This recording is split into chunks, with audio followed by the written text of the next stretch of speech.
Let's talk some wahs. Got the bye this weekend. And then St. George after that. 8 wins, 6 losses. And so, a couple of byes means that the top 8 is going to be confirmed regardless, because the way that the points table looks right now, don't say that. Somebody's just bloody knobbed this off the thing. Hang on, sorry. Bear with me here, folks, because I'll just put it back up at the moment. Okay, let's look at the ladder. 18 points. So the way the fixtures go, won't be dropping out with another 2 points out of the 8, regardless of what actually happens. It's a hell of a start to the season and a positive points differential. And Justin Morgan, assistant coach, joins us again. Welcome back to the show, mate. Hey, mate, how you doing? I'm doing as bloody well as the team's doing. How good? Oh, you must be doing fantastic. Thank you, Justin. So, it's been a good start, mate, hasn't it? You know, we've got off to a good start, put ourselves in a good position for the back half of the year. Key differences compared to last year for you are what? A couple of things. I think we've got some better players. We recruited very well. Murata Nakora, international. Chance, international. Dylan Walker, former international State of Origin player. Tamati Martin, international. To go along with the players that we've already had. So I think that's point number one. Point number two, we're back home, and I think everyone's a lot more settled. I didn't realise until we came home how much being settled meant to so many people, and even to myself. I most really wasn't disturbed by travelling away and living in Australia for 2 or 3 years as much as some other people were, but even myself, it's been nice just to come home and have a regular, place to go for your gym and your office and all those types of things. And obviously, the coach has done a great job. He's come in, I've known Webby, over 20 years now. I've worked with him for a number of years at different clubs, and he's always been a high-quality coach in terms of technical knowledge. But I think, the part that's really impressed me since he's come back is his big picture view and his man management, which is, naturally what head coaches need to do more of. And he's obviously, done a great job over the years in picking up different things from different clubs and coaches that he's worked for. So I put it down to those three things, and we're all gelling, which is handy. The whole time that you've known him, did you know that he was going to be a guy that could take on a head coaching role at some stage and make it work? I got him very early in his coaching career. He worked in the UK as my assistant, and I had him for a year, and then he had to come back to Australia for visa reasons. And when he was gone, I realised how important he was to me and to the club that I was coaching at the time. He was always a great sounding board for me and a voice of reason. So he always had the ability to see the big picture and understand if you made this decision, this might be the reaction, this might be the knock-on effect. He always did that really well. And for a period of time, he coached his own team over there, and I watched him very closely. And I had no doubt that if he really had the desire to be a head coach, and I wasn't sure if early on he wanted to be a head coach. I think he was quite happy being an assistant because he likes the footy side of things as well, sinking his teeth into the technical aspect and the tactical aspect of coaching, which you tend to do a little bit more of when you're an assistant. But he always had the temperament and the mannerism if he wanted to be a head coach. And obviously I stayed in contact with him, and I know he has a huge opinion of Ivan Cleary. He's worked with him at a couple of different clubs now, and he's proven time and time again that Ivan's one of the best coaches in the NRL. He's obviously won a couple of grand finals recently, but he's been a survivor in a game or in a job that is very cutthroat. So, I'm super happy for Webby that he decided to take it on, and I'm super happy that he's doing a great job and getting the plaudits that are warranted. He knows that the job's not done yet. He's certainly a very driven character. He likes to win, and he also likes to improve. So, I think they're two good characteristics to have in a head coach. Justin, what's your role exactly? How would you define it? I'm technically an assistant coach, but my specific role that I look after the forwards. So I look after both attack and defence of the forwards. We have a very collective view on the way things work. We don't really necessarily work in silos. So Rich Agar, the other assistant, he looks after the edges. So he looks after the back rowers out. and has a big say in our attack. And Stacey has a sort of a hybrid role. He looks after what we call, the transitions part of the game. So when you're going from kicking to defence, and when you're going from defence to attack with the kicking, which is, it's been proven over the years, if you can win that part of the game, that transition part of the game, and I suppose, it's in rugby terms, how good you are at the breakdown. Do you know what I mean? In rugby league terms, how good you are on the transition, and Stacey's really sunk his teeth into that this year and doing a great job. But at the same time, if we have opinions on different parts of the game that we mightn't necessarily specifically look after, we've known each other, all of us, for a long period of time, that we're very comfortable in offering up advice and go to the other coaches for advice. A number of times this year I've gone to Stace or to Rich and said, "Man, what do you think here? I'm not 100% sure if this play will work, or do you think this will work?" And while we have our own specific areas that we look after, it's very much a collective, approach to a lot of things. Justin Morgan, Warriors assistant coach with us. In terms of the forwards, you must notice that the fitness levels are up. The last 20 minutes, we bring our big guys on. We're coming through the middle at teams. We're not getting wiped away in the last 20 minutes. I think we're the only team in the comp, certainly in that 8, Panthers side, who haven't had a real belt from anyone. How impressed are you with that, and what was the key to that? I think it's a few things. I think the maturity of a couple of players in terms of training age. A couple of players, when they tick over 3, 4, 5, and then when you get past 6, 7, 8 seasons of pre-season, you tend to become a little bit more hardened. You tend to become a little bit more resilient. And I feel that some of those players have ticked over to that level over the last 12 months or so. So, our high performance team, Balin Couples, has been at the club for a few years now, and he's got a rugby league background, so he knows about the importance of how to move. And we gave him a bit of a remit at the start of the year and said, look, these are the things that we think help win games of footy. This is how physically we would like to be able to move on the field.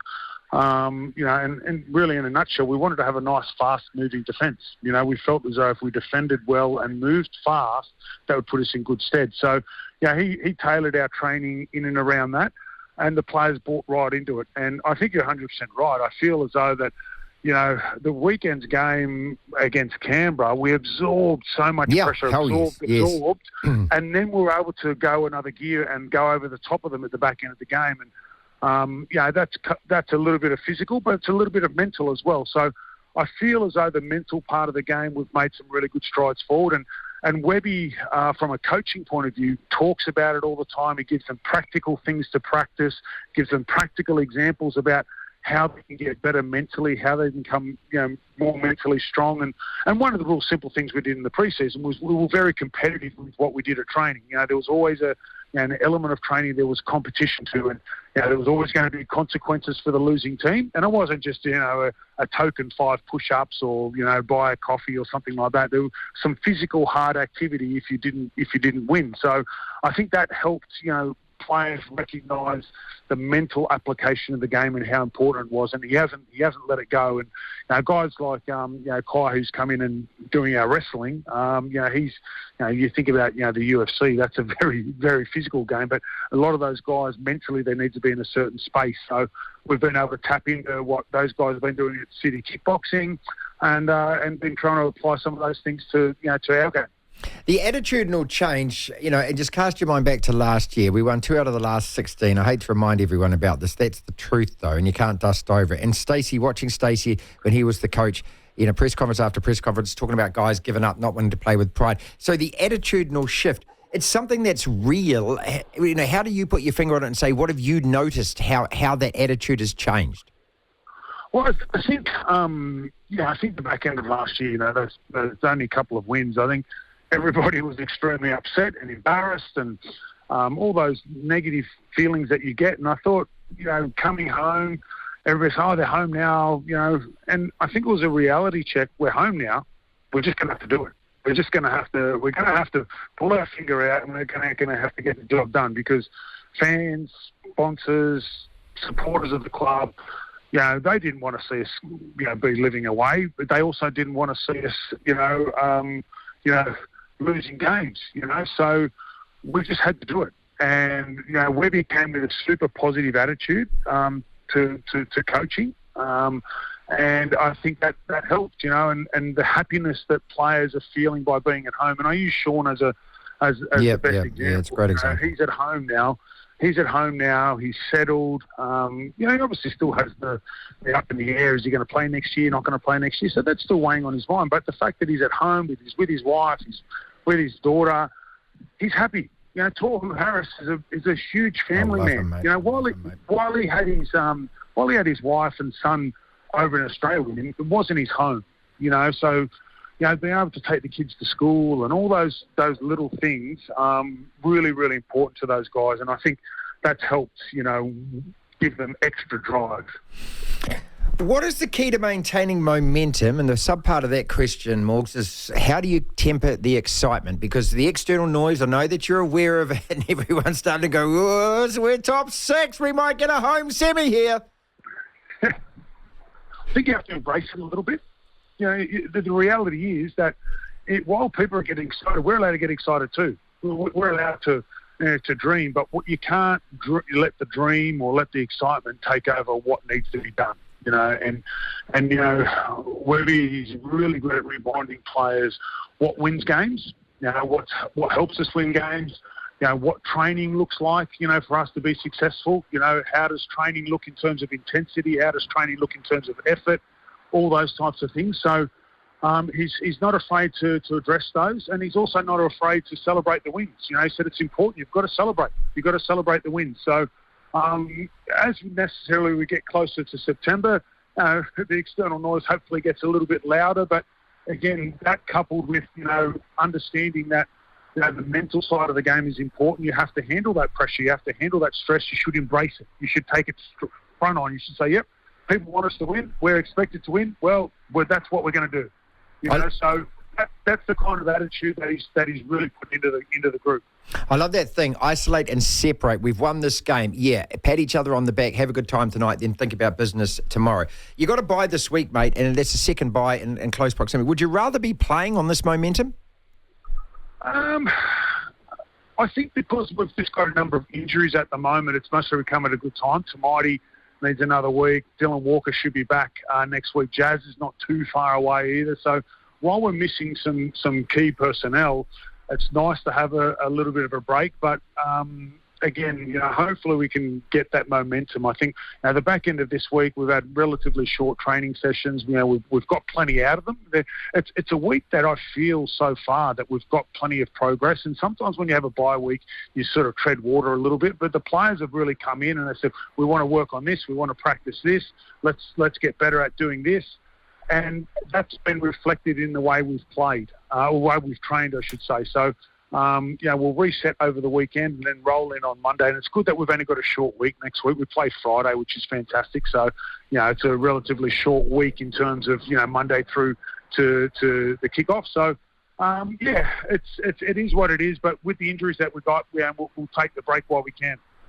I'm just going to play you 2 quick quotes here, mate. I know that you got something else to do. I've got about 2 minutes worth I just want to ask you about. But these are a couple of quotes. So we've had Chance on the program and we've also had Marcelo on the program. They're just about 12-second quotes. This is Chance talking about being back home at the Warriors. I just actually walked into Mount Smart this morning and, man, just took a big breath in and just really soaked in walking into Mount Smart. You got the beautiful mural of Simon Mannering on the left and, our home Mount Smart Stadium, the New Zealand Warriors. So it's so exciting to be back home. So I just want you to just absorb that and also the tone of his voice. And here's Marcelo. I'm lucky. I pinch myself every day that I get to walk in this place at Mount Smart and walk in these walls and rub shoulders with some of the best of the game, and some of the best to do it. So for me, it's awesome. It's humbling every day to be able to be here. Justin, listen to those guys. I can't get sick of hearing them talk like that and the tone of their voice as well, which is so real. There's 2 guys who are playing with such pride for this club. How good is that to hear? Oh, it makes me so proud. It makes me so proud that they speak like that about our club. And they're 2 fantastic human beings. And I think one of the good things that we've got at our club is we've got a lot of good people. There's a lot of good human beings there. And Those two guys are exemplary in terms of their approach to their craft, and they're always the first in. So I don't know how you saw the Simon Mannering mural, because he gets in when it's pitch black dark. He gets in that early, you know what I mean, to get his prep done. So, yeah, it makes me proud to hear those guys talk like that, and really happy for them. Because some guys have been beat from pillar to post, and that happens in sport. We know that. We know we sign up for that. We know we sign up for the fact that, if we're not going great, people are going to criticise you and heckle you and all that kind of stuff. You can't hide from that. That's just the way it goes. That's what sport does to people, and it's nice to hear them enjoying what they're going through at the moment. One final question. Roger, he's not even on the bench for the Blues. What chance that we can get him back before the end of the season? Is this even being talked about? No, I don't think it has. Well, it hasn't been spoken about amongst the coaches. It might have been done at a higher level, but I don't think so. I think they sort of wanted to let him finish what he's doing there. And again, I'm not sure what our salary cap position is or how many spots we've got, etc. But it'd be a nice little bonus, wouldn't he, to go into the back half of the season. Oh, yes. But, again, it's certainly something that hasn't been floated in a conversation that I've been part of. Thank you so much for spending so much time with us, as always, mate. A real pleasure. All the very best for the rest of the season. We'll stay in touch. Thank you, Justin. Yeah, good man. Talk soon, mate. Okay, Justin Morgan with us, Warriors assistant coach there. Wow, fans. What do you think about that?